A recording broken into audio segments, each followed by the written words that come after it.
हिंदी साहित्य में जयशंकर प्रसाद का नाम बहुत मशहूर है। इन्होंने छायावाद के काल में आते हैं। इनकी एक महत्वपूर्ण रचना कामना है। हमारे पाठ्यक्रम में निहित कामना नाटक भारतीय साहित्य की एक प्रतीक है। जैसे भारत अंग्रेज़ों के गुलाम था, वैसे आज़ाद होने तक की जो कथा इस नाटक में कही गई है। जैसे भारत में लोग अंग्रेज़ आकर भारत के निवासी के लोगों को कैसे गुलाम किया गया है, इन सारी चीज़ों को इसमें दर्शाया गया है।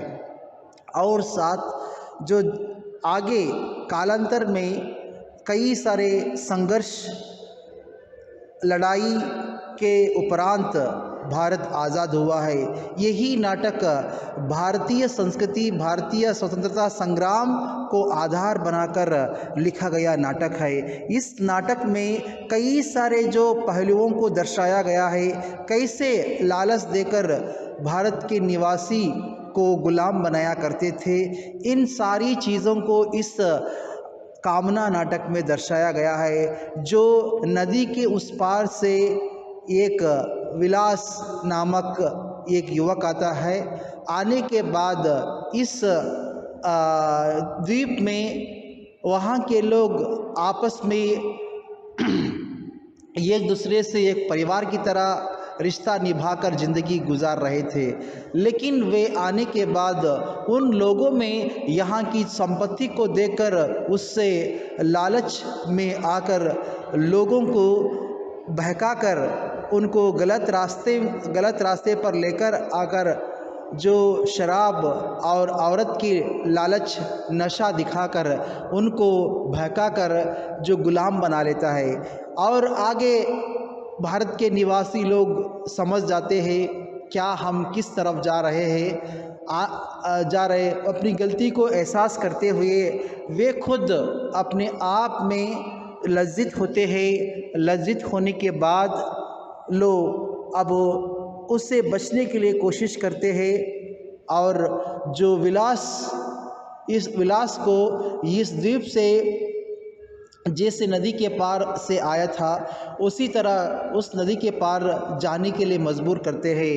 तो वैसे ही विलास आपस में पूरा का पूरा संपत्ति लेकर जब नाव में लालसा के साथ जाने लगता है, जाने के उपरांत ही जो नाव नदी के बीच में डगमगाने के उपरांत वही नाव उस नदी में डूब जाती है। वही विलास और लालसा की जो क्रंदन आवाज़ त्राही त्राही बोल के आवाज़ आती है, आने के उपरांत ही ये द्वीपवासी आपस में सोने को उस नाव पर फेंकते हैं। तो फेंकने के बाद ही जैसा जो विलास और लालसा का नाव उस पानी में डूब जाता है, डूबने के उपरांत उनकी जो आवाज़ क्रंदन की आवाज़ से ही उस कामना नाटक का समाप्त होता है।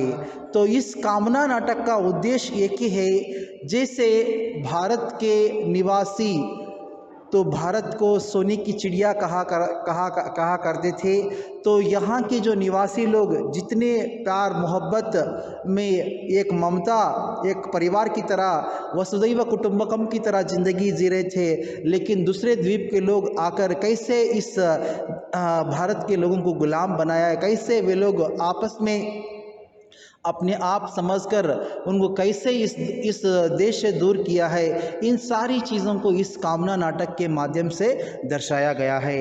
एक महत्वपूर्ण नाटक है। भारतीय संस्कृति और सभ्यता संस्कार और कई सारे चीज़ों को इस नाटक में दर्शाया गया है।